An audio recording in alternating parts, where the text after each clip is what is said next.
All right, I got doing today, but the hop to a little reaction to first things first. Though, just make sure you like that video, my guys. Hit that little exit full screen, scroll a bit, like it, man. Buzz, get it back up. You feel me? We got a video today, and it's coming from Alan Parr, Mr. The Beat, about to put the beats on this historical evidence. So he says 9 days ago they just discovered an ancient battle from the Bible. Don't let archaeologists hide this from you. Let's check it out. What if I told you that archaeologists just uncovered actual evidence of one of the Bible's most important battles at the very site where the Bible says it happened? And not only that, but this same location is connected to the final battle in the book of Revelation. The place I'm referring to is called Megiddo, or as you may know it, Armageddon.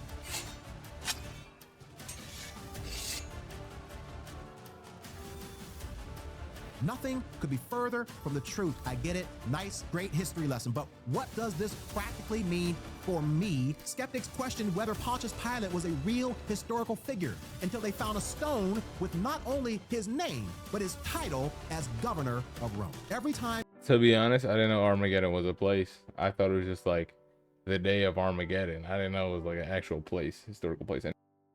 there is a discovery that confirms what the Bible says, I can hear God whispering, see, I told you so. If the Bible was right about what it says about the past, you can. In this video, I'm going to show you what they found, how it gives strong evidence of the historical accuracy of the Bible, and more importantly, what it means practically for us today. Just recently, a team of archaeologists digging at a site called Tel Megiddo, which is in northern Israel, by the way, just uncovered, and watch this now, Egyptian artifacts that were buried deep in the ground. I'm talking about things like serving bowls, cooking pots, and storage jars, which are assumed to have been used by the Egyptian army. Now, I will talk a little bit more about that in just a moment. Now, why is this all important? Well, it's because, watch this, these artifacts that they found, these cooking jars, these bowls, and things like that, they date exactly back to the 7th century BC, which just so happens to be the exact time period when the Bible says that King Josiah, one of Judah's most faithful kings, was killed by the Egyptian pharaoh Necho. Where? At a place called Megiddo. Now, it's important to know that these archaeologists weren't out looking for ways to prove that the Bible was true, and yet they keep finding, keep uncovering, keep discovering things that prove that the stories in the Bible are not some made-up tale, they're not Greek mythology, they're actually really events that happen, but there is more. You see, this battle wasn't just a historical moment, it was a key turning point for the nation of Judah, and more importantly, the name Megiddo has significant prophetic importance today. More on this in just a moment. Now, let's take a closer look at the biblical account of this battle. So it begins in 2 Kings chapter 23, verse 29. Now, a little bit of context here is, if you don't know anything about who King Josiah was, he was more than likely one of the greatest kings that the nation of Israel had ever had. So much so that if you read chapter 23 of 2 Kings, you will see all the reforms is what they're called. Basically, he goes and he tears down all of the false worship, all the idolatry, all the high places, worshiping other gods, the Asherah poles. I mean, like, he cleans house and he gets rid of all the different false worship that was going on. But sadly, towards the end of the chapter, he's tragically killed in battle. Let's read it. It says, while Josiah was king, Pharaoh Necho, king of Egypt, went to the Euphrates River to help the king of Assyria. King Josiah and his army marched out to fight him, but King Necho killed him when they met at Megiddo.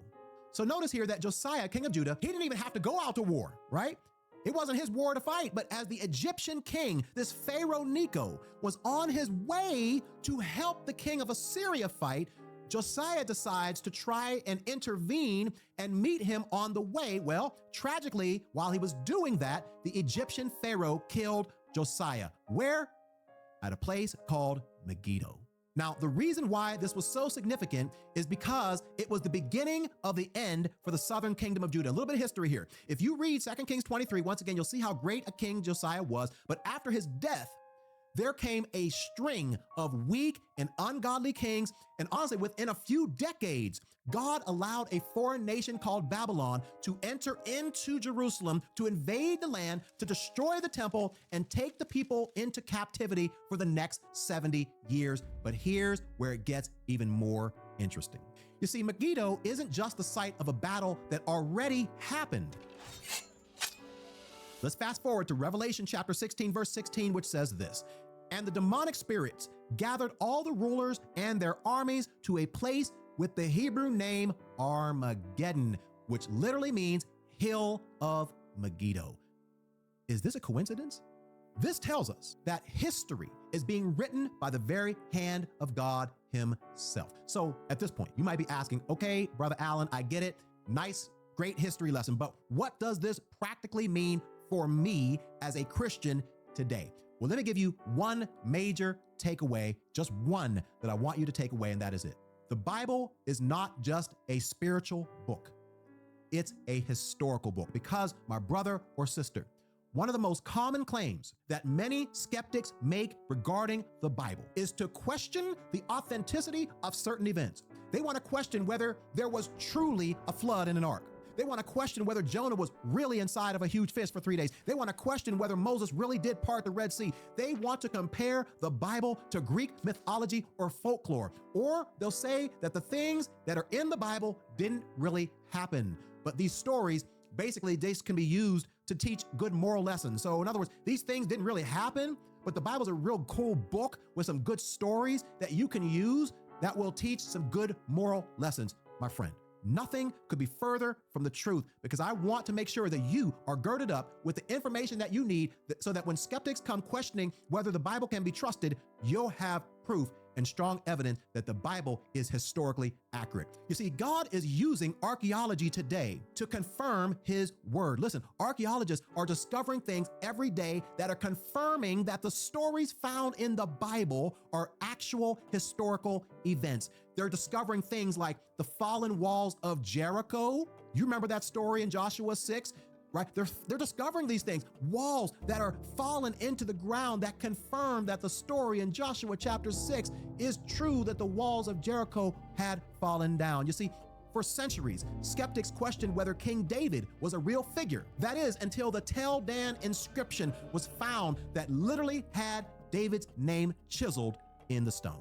Skeptics questioned whether Pontius Pilate was a real historical figure until they found a stone with not only his name, but his title as governor of Rome. They're discovering things right where the events of the Bible actually happened, which gives strong proof that the Bible is not just a spiritual book.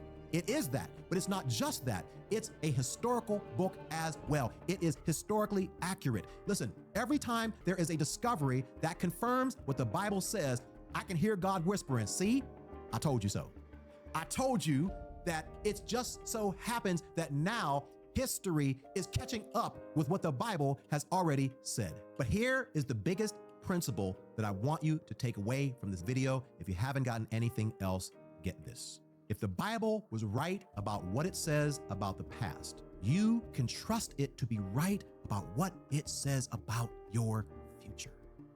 If it was right about Megiddo in the past, if we can trust that what the scriptures say about the past is accurate, then we must conclude, we must deduce that whatever it says about the future must also be accurate as well. You see, if it was right about Megiddo in the past, then you can be assured that there will be a final battle of Armageddon, where once and for all, the devil and his demonic armies will be defeated, and Jesus and his army will be victorious.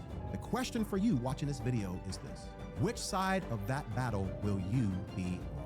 If you want to be on the winning side of that future battle between good and evil, where evil is going to be destroyed once and for all, sent to the lake of fire to be eternally separated from God and their loved ones, my brother or sister, if you're watching this video right now and you have not surrendered your life to Jesus Christ, I want to encourage you to do that today, because tomorrow is not promised. And the next time we see Megiddo, you don't want to be on the losing side of the battle of Armageddon. I'll see you in the next video. Bye for now. So I actually really like that, right? That should give a lot of encouragement to us, one. But two, I didn't know half of this stuff that he brought up in terms of the thing about Pontius Pilate, the thing about David, all that type of stuff. My own evidence with that was, I remember I was reading, you know, Kings or whatever it is, and I saw Hezekiah with Siloam's tunnel, and I saw that. I was like, oh, that's a real thing that still exists. It's the aqueduct system.